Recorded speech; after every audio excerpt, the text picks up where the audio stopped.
แล้วกระดาษลองเรียนมารับค่าที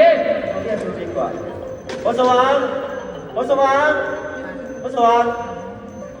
กระดาษค่าอยู่นี่มาช่วยค่าทีมันคือขอรับปากกามึงเลยหูมึงกันวางตามึงกระบอดหันมารอบก้อนไก่โอ้ยแต่ละผลแต่ละรอบหยิบมึงก็บ่ได้เบ้าหูหนวกบ่ได้เบ้าเอาอยากกินเหล้าอะไรหรือขอรับข้าก็อยากไม่ได้หมายถึงเราบ่ได้เบ้าบ่ได้ว้าวอุ้ยเด้าเลยหรือขอรับว้ายมันมาเป็นดาวหมาย